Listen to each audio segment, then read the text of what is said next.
Hi everyone. Welcome back to my channel, Learning Web Development Through Practice. Before we start discussing Breeze authentication feature customization, we will cover some basic Laravel concepts, including routing, controllers, views and blade templates, requests, validation, session, CSRF protection, middleware, URL generation, and error handling. So, let's get started with routing. Routing is the process of creating a unique address, such as a URL https://example.com/about, that is used to access a website on the internet. It is the string of text that you enter in a browser's address bar to reach a specific web page on a server.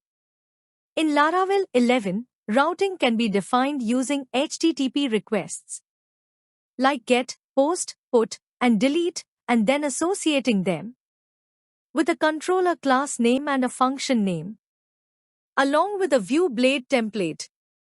In Laravel 11, routing is defined in the routes directory, located in the project's root directory. In the Laravel 11 framework, we can create routing for web pages, which is stored in the routes web.php file. Additionally, routing for APIs can be created and stored in the routes api.php file. Furthermore, routing for console commands and artisan tasks can be defined and stored in the routes console.php file. Finally, routing for defining broadcast channels can be created and stored in the routes channels.php file. I will explain each of these in detail. Let's begin with web-based routes, which are stored in the project's root routes directory. This directory is used to store all web-based routes such as home, about, contact, services, and others that are related to HTML content. In web-based routes, we can define routing using HTTP requests like get, post, put, and delete. Let's go through each one with an example. First, let's start with the GET route, which is used to retrieve data or display web pages using GET HTTP requests.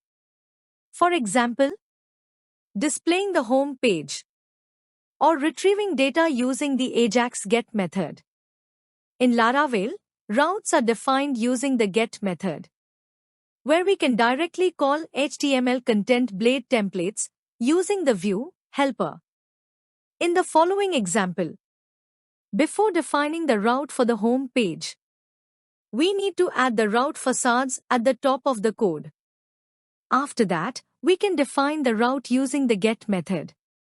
Then, in the GET method, we call an anonymous function that returns the home web page blade template using the view helper. In this example, we have a home database table defined in the home model. And in the home controller, we utilize this home model to retrieve home content from the home database table in the getHomeData function and pass this content to the home blade template to display this home page on the website. I created a web-based route for it, which is stored in the routes web.php file. Now let's learn how to pass a parameter in a route. For example, if we want to display only the education category related content on the home page, so we can achieve this by passing the category name through the routing. By creating a route for this URL. After hitting on this URL, the route sends the education category parameter to the home controller. And home controller uses this education category to fetch category-related home page content from the home model and database. Query. Then pass this filtered data to the home blade template for display. You can see the details in the attached screenshot.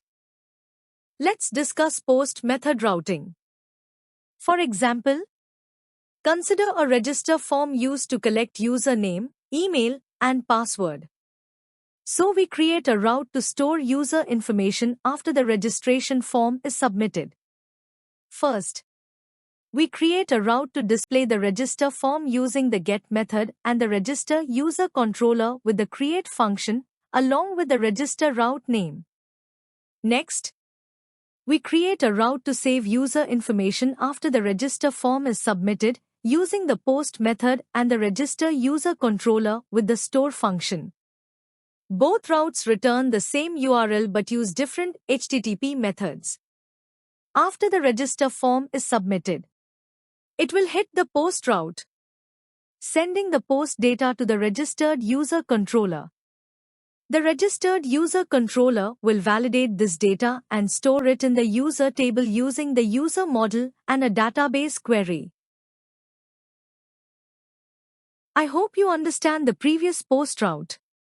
Now, let's discuss the put and patch method routes.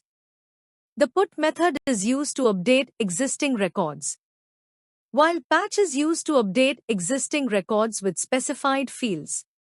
For example, we will create a route for updating profile information.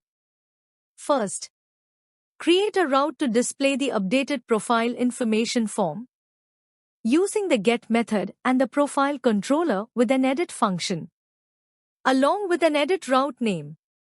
Next, create a route to update profile information using the patch method and the profile controller with an update function along with an update route name.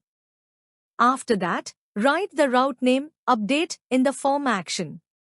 Once the updated profile information form is submitted, the request will be sent to the profile controller, where the details are validated and updated using the user model.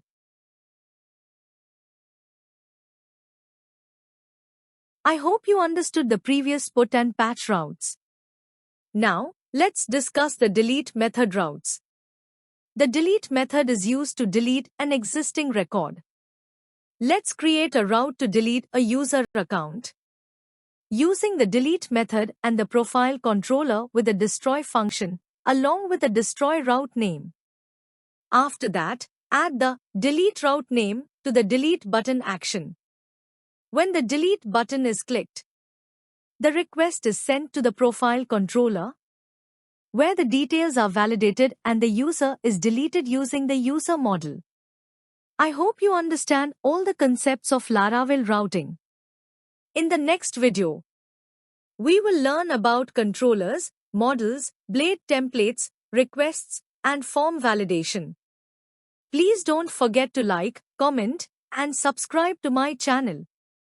If there is any need for improvement in my explanation, please write it in the comments and I will make the necessary improvements. Thank you for watching the video. Stay safe and healthy.